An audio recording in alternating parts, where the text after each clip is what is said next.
ಎರಡು ವಾರದಿಂದ ಏನು ಪೊಲೀಸ್ ಕಂಪ್ಲೇಂಟ್ ಆಗಿತ್ತು ಒಬ್ಬ ಸಾಕ್ಷಿ ವಿಚಾರವಾಗಿ. ನಿನ್ನೆ ಸಂಜೆ ವೇಳೆಯಲ್ಲಿ ಅವ್ರಿಗೆ ಪೊಲೀಸ್ ಪ್ರೊಟೆಕ್ಷನ್ ಮಂಜೂರಾಗಿತ್ತು. ಇಲ್ಲಿನ ಕಮಿಟಿ ಏನಿದೆ ಅವರು ಪರಿಗಣಿಸಿ ಅವ್ರಿಗೆ ಪೊಲೀಸ್ ಪ್ರೊಟೆಕ್ಷನ್ ಕೊಡಬೇಕು ಅಂತೇಳಿ ಸ್ಯಾಂಕ್ಷನ್ ಮಾಡಿದ್ರು.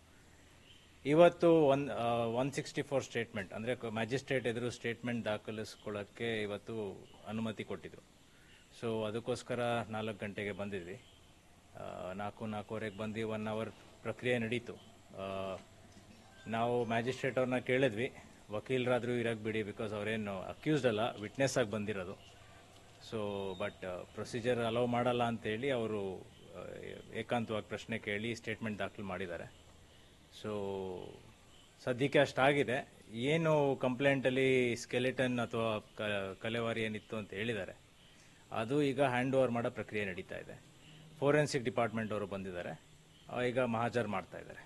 ಇಷ್ಟು ಇಲ್ಲಿವರೆಗೂ ಆಗಿರೋ ಬೆಳವಣಿಗೆ. ಊತಾಕಿರುವಂಥ ಬಾಡಿಗೆ ಅವ್ರು ಇವಾಗಲೂ ತೋರ್ಸಕ್ಕೆ ರೆಡಿ ಇದ್ದಾರೆ. ಸೊ ಪೊಲೀಸವರು ಯಾವ ಥರ ನೆಕ್ಸ್ಟು ಇನ್ವೆಸ್ಟಿಗೇಷನ್ನ ತೊಗೊಂಡೋಗ್ತಾರೆ, ನಾವು ರೆಡಿ ಇದ್ದೀವಿ.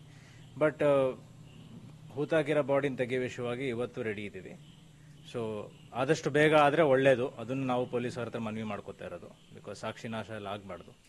ಇಷ್ಟ ಆಗಿದೆ ಸದ್ಯಕ್ಕೆ. ಇಲ್ಲ ವಿಟ್ನೆಸ್ನ ಅರೆಸ್ಟ್ ಮಾಡಿಲ್ಲ, ನಮ್ಮ ಜೊತೆ ಇರ್ತಾರೆ. ಅದು ಸ್ಟೇಟ್ಮೆಂಟ್ ನೋಡಿದ್ರೆ ಗೊತ್ತಾಗುತ್ತೆ. ಯಾಕಂದ್ರೆ ಸ್ಟೇಟ್ಮೆಂಟು ಪ್ರೊಸೀಜರ್ ಪ್ರಕಾರ ಲಾಯರ್ ಕೊಡಲ್ಲ, ಸದ್ಯಕ್ಕೆ ಬರೀ ಇನ್ವೆಸ್ಟಿಗೇಟಿಂಗ್ ಆಫೀಸರ್ ಹತ್ರ ಮಾತ್ರ ಇರುತ್ತೆ. ಸೊ ಸ್ಟೇಟ್ಮೆಂಟಲ್ಲಿ ಗೊತ್ತಾಗುತ್ತೆ. ಇಲ್ಲ ಸರ್, ಈಗ ಸದ್ಯಕ್ಕೆ ಯಾರು ಅಯ್ಯೋ ಇದ್ದಾರೆ ಅವರೇ ಮಾಡ್ತಾ ಇದ್ದಾರೆ. ಸೊ ನಾವೇನು ಅದಕ್ಕೆ ಅಪೋಸ್ ಮಾಡಿಲ್ಲ. ನೆಕ್ಸ್ಟ್ ಪೊಲೀಸನ್ನು ಕೇಳ್ಬೇಕು ಸರ್. ಸದ್ಯಕ್ಕೆ ನಾವು ಬಾಡಿಗಳನ್ನ ತೆಗಿಯೋಕ್ಕೆ, ಎಕ್ಸಿಮೇಷನ್ ಮಾಡೋಕ್ಕೆ ಏನೇನು ರಿಕ್ವೆಸ್ಟ್ ಮಾಡ್ಕೋತಾನೆ ಇದ್ದೀವಿ. ಆದಷ್ಟು ಬೇಗ ಆದರೂ ಒಳ್ಳೇದು ಅಷ್ಟೇ. ಗೊತ್ತಿಲ್ಲ ಸರ್, ಅದು ನಮಗೆ ಅಯ್ಯೋ ನೋಡ್ತೀರಾ ಸರ್. ಅದು ಅವ್ರು ಕೇಳ್ಬೇಕು ಸರ್ ಅವ್ರನ್ನ, ಬಿಕಾಸ್ ನಾವು ಸತತವಾಗಿ ಫಾಲೋ ಅಪ್ ಮಾಡ್ತಾ ಇದ್ದೀವಿ. ಬಿಕಾಸ್ ನಾವು ಎಲ್ಲ ಪ್ರೊಸೀಜರಲ್ಲಿ ಮಾಡ್ತಾ ಇರೋದು. ಸೊ ಆಲ್ಮೋಸ್ಟ್ 2 ವಾರ ಆಗಿದೆ. ಬಟ್ ಅದು ಅವ್ರನ್ನೇ ಕೇಳಬೇಕಾಗುತ್ತೆ. ಮೋಸ್ಟ್ಲಿ ಕಮ್ಯುನಿಕೇಷನ್ ಇದಾಗಿದೆ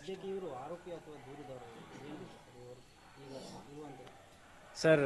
ಅದ್ರ ಬಗ್ಗೆ ನಾನು ಹೆಚ್ಚು ಮಾತಾಡೋಕ್ಕಾಗಲ್ಲ, ಯಾಕಂದರೆ ಅವ್ರದ್ದು ವಿಟ್ನೆಸ್ ಪ್ರೊಟೆಕ್ಷನ್ ಆ್ಯಕ್ಟಲ್ಲಿ ಇದ್ದಾರೆ ಈಗ ಅವರು. ಸೊ ಅವ್ರು ಐಡೆಂಟಿ ಡಿಸ್ಕ್ಲೋಸ್ ಮಾಡೋದಾಗಲಿ ಇನ್ನೊಂದು ಮಾತಾಡೋದಾಗಲಿ ಇದು ಒಳ್ಳೇದಲ್ಲ. ಧರ್ಮಸ್ಥಳದಲ್ಲಿ ಏನೇನೆಲ್ಲ ಪ್ರಕರಣ ನಡೆದಿದೆ ಸರ್, ಅದನ್ನು ಮುಚ್ಚಾಕುವಂಥ ಪ್ರಯತ್ನವನ್ನೆಲ್ಲ ನಡೆದಿದೆ.